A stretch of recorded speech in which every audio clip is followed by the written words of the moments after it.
And another case for law enforcement: missing person searches. These are often cases that make headlines both nationally and locally. When law enforcement agencies begin a search for someone, it often involves other agencies, special units, and very specific techniques. Our Desmond Matthews talked to a local firefighter and deputy about how they conduct a search and rescue mission.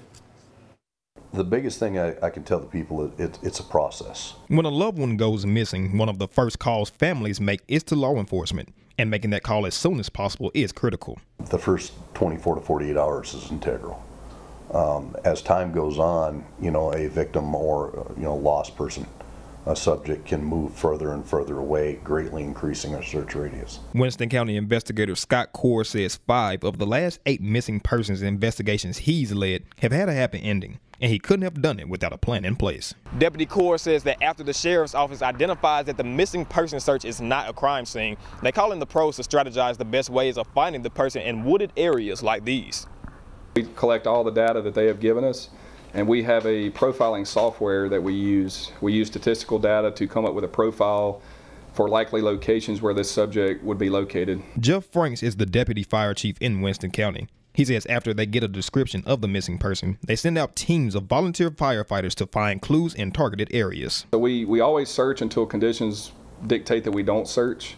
So maybe if it's nighttime and it's too dangerous to search because of terrain, we'll take a break for the night. We have different shifts that work the different operational periods, so we try to keep our members fresh. We'll use either a roadway or a stream, and we use that as a border to the search area to better contain the searches, so we ensure that every piece of territory is covered. Before advanced technology like drones, agencies depended on their own eyes and ears, or they would call in a team with specifically trained canines. A young child that wanders off will need a search dog. Unfortunately, if it's a search that's been over time, we'll have to call in cadaver dogs. When a person is found, Core says he uses the drone to direct agencies to their exact location.